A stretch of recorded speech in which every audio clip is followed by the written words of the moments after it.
अष्टवक्र गीता 11वां प्रकरण सूत्र नंबर 3। आपदः संपदः काले देवा देवेति निश्चयी तृप्तः स्वस्थेन्द्रियो नित्यम न वांछति न शोचति। अनुवाद इस प्रकार है, विपत्ति और संपत्ति देवयोग से ही समय पर आती है।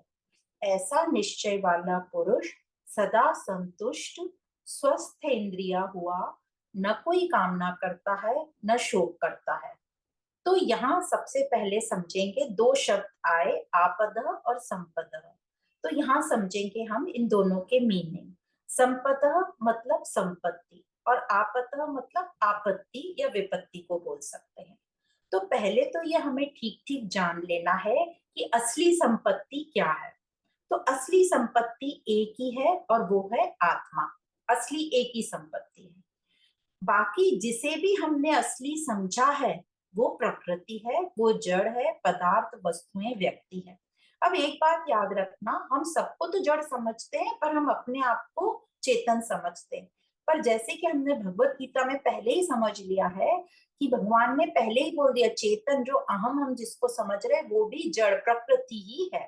ठीक है, तो जिसको भी हम असली समझ रहे हैं वो सब प्रकृति है, पदार्थ, वस्तु, व्यक्ति है, परिवर्तनशील है, जड़ है, विकारी है, जैसे कि हमने पहले दूसरे श्लोक में समझ लिया। तो अष्टवक्र जी यहाँ कह रहे हैं कि इनको अपनी बना के रखोगे, मतलब किसको? प्रकृति को अपनी संपत्ति बना के रखोगे, आसक्त रहोगे, उनको पकड़े रहोगे तो विपत्ति आएगी। तो प्रकृति को अपनी संपत्ति बना के रखोगे तो आपदा तो आएगी आएगी, दुख कलह होगा ही होगा। तो मुनि कह रहे हैं जो ये प्रकृति वाली संपत्ति है ये देव योग से समय पर आती है। मतलब देव योग का मतलब है संयोगवश आती है और जाती है। ये हमारी इच्छा से आती जाती नहीं है। ये प्रकृति है, ये अपने हिसाब से चलती है, उसके अपने नियम और कानून है। वो ये नहीं देखती कि इसको ये दुखी है तो इसको मैं दुख नहीं दूं, या ये इसने कैसे कर्म किए थे, नहीं, उसको इससे कोई लेना देना नहीं है, वो अपने नियम से चलती है। तो हम सबने ये देखा भी होगा और महसूस भी किया होगा कि बहुत मेहनत, किसी कार्य पे बहुत मेहनत करने के बाद भी हमें अच्छा परिणाम नहीं मिलता। मतलब वो संयोग है, जरूरी नहीं है कि आपने मेहनत की है तो परिणाम अच्छा मिलेगा ही, पर उसका परिणाम जो हमें संतुष्टि ये मिलती है कि हमने अपना काम अच्छे से किया, हमने पूरी मेहनत की, यही उसका परिणाम है। या फिर हम ये भी देखते हैं कि कई बार कुछ भी मेहनत नहीं करने से या कम से कम मेहनत करने से भी अच्छे से अच्छा रिजल्ट आ जाता है। हम ये दूसरों के लिए देखते हैं कि उसने तो कोई मेहनत ही नहीं की पर उसे देखो अच्छा रिजल्ट मिल गया। तो ये प्रकृति है, इसका अपना हिसाब किताब है, ये आपके हाथ में नहीं है। ये हमारे हाथ में सिर्फ एक ही चीज है कि हम विवेक पूर्ण जो कर्म है उसे पूरी ताकत के साथ करना। परिणाम हमारे हाथ में नहीं है क्योंकि वो संयोग से मिलता है। परिणाम के लिए बहुत सारी चीजें हैं बाहर जो पता नहीं हमें, जो साथ उस दिन देंगे या नहीं देंगे। जैसे कि आपने बहुत अच्छी तैयारी की, आंगन में मार्च के महीने में बाहर खुले मैदान में पार्टी अरेंज करी और शाम को धड़ाधड़ वहां बारिश हो गई, तो ये संयोगवश है। आपने तो मार्च का महीना देखा जबकि बारिश होती ही नहीं है, तो ये संयोगवश है। अब ये जो संयोग है, कहते हैं इसको जाना जा सकता है। जैसे हम टेक्नोलॉजी से देख लेते हैं आज कि कल बारिश होगी कि नहीं, कि बादल कैसे हैं, पर ये भी जो है 100% प्रूव नहीं है क्योंकि उसमें भी बहुत सारी चीजें हैं। क्योंकि प्रकृति नित्य परिवर्तनशील है। आज आपने जो अभी अनुमान लगाया है वो जब आप टीवी पे अनाउंस कर रहे हो तब तक तो वो बदल भी सकता है। तो हर वक्त हर सेकेंड वो बदल रहा है। इसलिए जो ये सहयोग को हम जान तो सकते हैं पर बिल्कुल 100% एक्यूरेट नहीं जान सकते, और हर चीज के लिए हम ये संयोग को जाके पता भी नहीं लगाते। तो इस संयोग में देवी देवता का कोई हाथ नहीं है, न ही कोई पूर्व जन्म के कर्मों का लेना देना नहीं है। बस संयोग वश है, ये प्रकृति है, इसका अपना नियम है।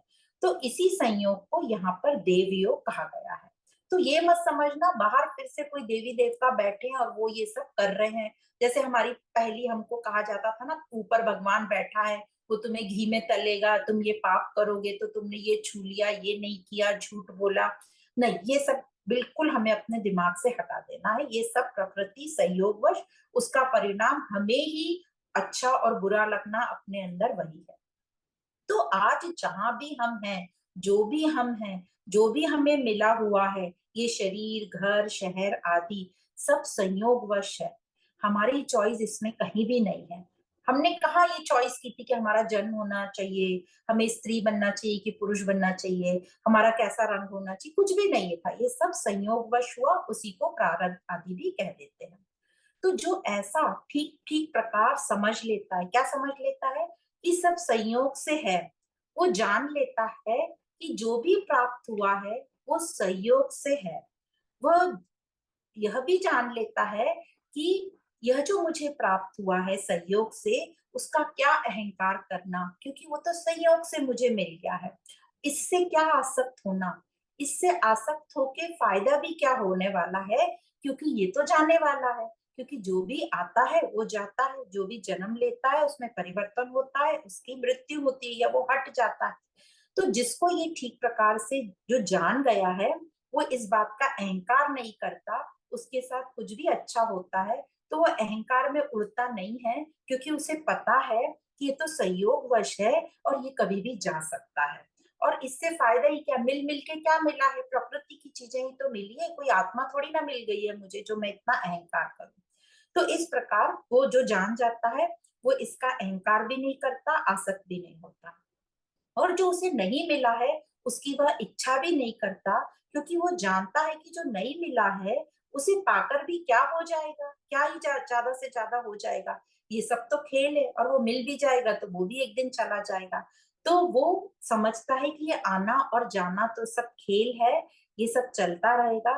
तो वो न तो अप्राप्त की इच्छा करता है, न ही प्राप्त का अहंकार या आसक्ति करता है, क्योंकि उसका तो सिर्फ एक ही एम है, एक ही मुख्य उद्देश्य है, स्वयं को जानना, आत्मा में ही टिके रहना। और वो अच्छे से जान गए कि ये सब तो प्राकृतिक चीजें हैं, मिल भी गई तो क्या बड़ी बात है, क्या कोई बड़ी भी बात मिल गई, और छिन भी गई तो क्या कोई बड़ा खो गया। तो इसलिए वो उसका शोक भी नहीं करता जो चीज चली जाती है। तो इसलिए श्लोक में कहा न वांछति न शोचति। न वांछति मतलब अप्राप्त वस्तु की इच्छा नहीं करता, न शोचती मतलब जो खत्म हो गया, जो नष्ट हो गई वस्तु या व्यक्ति, उसका शोक नहीं करता। क्योंकि अब उसने सत्य को पहचान लिया, उसने असत को भी पहचान लिया, मतलब उसका विवेक जागृत हो गया, वो सत्य असत को जान गया। उसे अब इन सब का क्या महत्व है, इन सब का मतलब असत्य का क्या महत्व है, प्रकृति का क्या महत्व है, समझ गया। उसको समझ गया कि प्रकृति साध्य नहीं है, साधन है। इस प्रकृति से ही आगे मैं मुक्ति की ओर जा सकता हूँ। इसलिए न वांछति न सोच शोचती। तो ऐसा व्यक्ति जो प्रकृति को अपनी संपत्ति नहीं मान बनाता, वह तृप्त रहता है, संतुष्ट रहता है। उसकी इंद्रियां जो है स्वस्थ रहती हैं। इंद्रियां स्वस्थ रहती हैं मतलब मेन इंद्रिय हमारी मन है, तो मन स्वस्थ रहता है। मतलब मन में संसार बैठा हुआ नहीं रहता। अभी हम सब ने अपने मन में पूरा संसार भर रखा है, इसलिए हम अस्वस्थ हैं। तो मन में यदि संसार बैठा रहेगा तो अस्वस्थ होंगे। मन में यदि संसार नहीं रहेगा, तो संसार नहीं रहेगा तो कौन रहेगा, आत्मा रहेगी। तो ये वाला जो दोहा है कबीर जी का, जब मैं हूं तो हरि नहीं, जब हरि है तो मैं नहीं, प्रेम गली अति साकरी या में दो न समान। तो इधर इसका ये मीनिंग समझ में आता है। तो इस प्रकार इसको कहते हैं स्वस्थ इंद्रियां, जो इस श्लोक में शब्द आया है। तो न अप्राप्त की इच्छा करता है, और न ही जो नष्ट हो जाता है उसका शोक करता है। तो फिर वो क्या करता है, वो ये जीवन खेल की तरह लेता है कि सब खेल है। तो बस जैसे खिलौनों से हम सब खेलते हैं और फिर वहीं छोड़ देते हैं, उनसे अटैच नहीं होते, उनको अपनी संपत्ति नहीं बनाते, तो इसी प्रकार वो इस संसार में कैसे रहता है कि सब खेल है और ये सब खिलौने हैं। तो उसको आपदा भी नहीं आती, मतलब विपत्ति नहीं आती। तो इस प्रकार अज्ञानवश किसी भी वस्तु व्यक्ति को अपनी संपत्ति जब बना लेते हैं, तो सुख चैन हमारा नष्ट हो जाता है। जो थोड़े टाइम के लिए हमें सुख लगता है, वो भी सुख नहीं होता, वो दुख ही होता है। क्योंकि जो मिला होता है उसका हमें डर रहता है कि ये छूट ना जाए, दूसरा उसकी संभाल करो, और पूरा समय उसमें व्यतीत हो जाता है उसका ध्यान रखने में। तो जब ज्ञान से खेल समझकर हम खेलते हैं तो मजा भी आता है और दुख भी नहीं होता, चिंता भी नहीं होती। और जो हमें लगता है बाकी, जब हम अज्ञान में कर्म करते तो हमें लगता है इसका परिणाम क्या मिलेगा, इसका फायदा क्या होगा, है ना, हमें फ्यूचर भविष्य के लिए रुकना पड़ता है। पर जब ज्ञान से ये समझ जाता है खेल है, और खेल करके हम जब खेलते हैं तो मजा भी तब की तभी आ जाता है, परिणाम भी हमें तब की तभी मिलता है, हमें भविष्य के लिए रुकना नहीं पड़ता। तो इस प्रकार बता रहे हैं अ, मुनि हमको कि संसार को छोड़ना नहीं है, संसार से रिश्ता तो रहेगा ही, पर कैसा रिश्ता रहेगा, खेल का, कोई मतलबी पन्ने का रिश्ता नहीं रहेगा। तो ऐसे चलेगा, जो ज्ञानी है वो ऐसे चलेगा, तो उसको आनंद ही आनंद रहेगा, वो मजे में ही रहेगा। कैसे चलेगा, खेल समझकर जब संसार में चलेगा। और यदि वो ऐसे नहीं चलेगा, प्रकृति को अपनी संपदा बना लेगा, तो उसके लिए आपदा तो खड़ी खड़ी है। तो संपदा को रखा है तो आपदा को भी स्वीकार उसको करना ही पड़ेगा। तो अपनी, यहाँ पे अष्टवक्र जी ने जैसे स्वस्थ इंद्रियों की बात करी है, अपनी इंद्रियों मतलब मन को इस बात के लिए पक्का करो कि मन हमारा स्वस्थ रहे, कि ये जो प्रकृति है निरंतर बदलती रहेगी, तो इस प्रकृति को हमें पकड़ के नहीं रखना है, इसका उपयोग करना है, पर अपने दिल के अंदर बसा के नहीं रखना है, मन के अंदर बसा के नहीं रखना है। तो मन में जब संसार नहीं रहेगा तो मन स्वस्थ रहेगा। तो मन को तैयार करना है इसके लिए, तभी आनंद में रहेंगे। तो अपने पर यदि ऐसे भी संयोगवश आपके ऊपर आपदा आ जाती है, जैसे कोई बीमारियां आ जाती हैं, दुख, दूसरे भी कोई दुख, हमारे नियर डियर की मृत्यु हो जाती है, बीमार हो जाते हैं, या अपने को कोई बीमारियां हो जाती हैं, तो उसे भी हल्का करके रख लो। ये मत सोचो कि मेरे ऊपर ये आपदा आ गई है, अब तो जीवन हमारा नष्ट हो गया है। तो सभी संतों का कहना है कि ये जीवन किसी का नहीं है, सिर्फ ये दुख ही हमारा है। तो दुख को बस त्याग दो, और वो चुनाव हमारे हाथ में है, जीवन तो हमारे हाथ में नहीं है।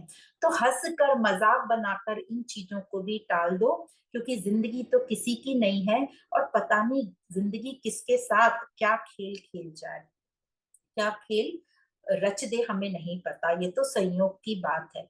तो हमें इन प्राकृतिक चीजों से आसक्त नहीं होना है, कोई भी परिस्थिति से आसक्त नहीं होना है, उसको अब कोई भी प्राकृतिक वस्तु है, व्यक्ति को अपनी संपदा नहीं बनाना है, तो दुख भी नहीं होगा, हम तृप्त रहेंगे।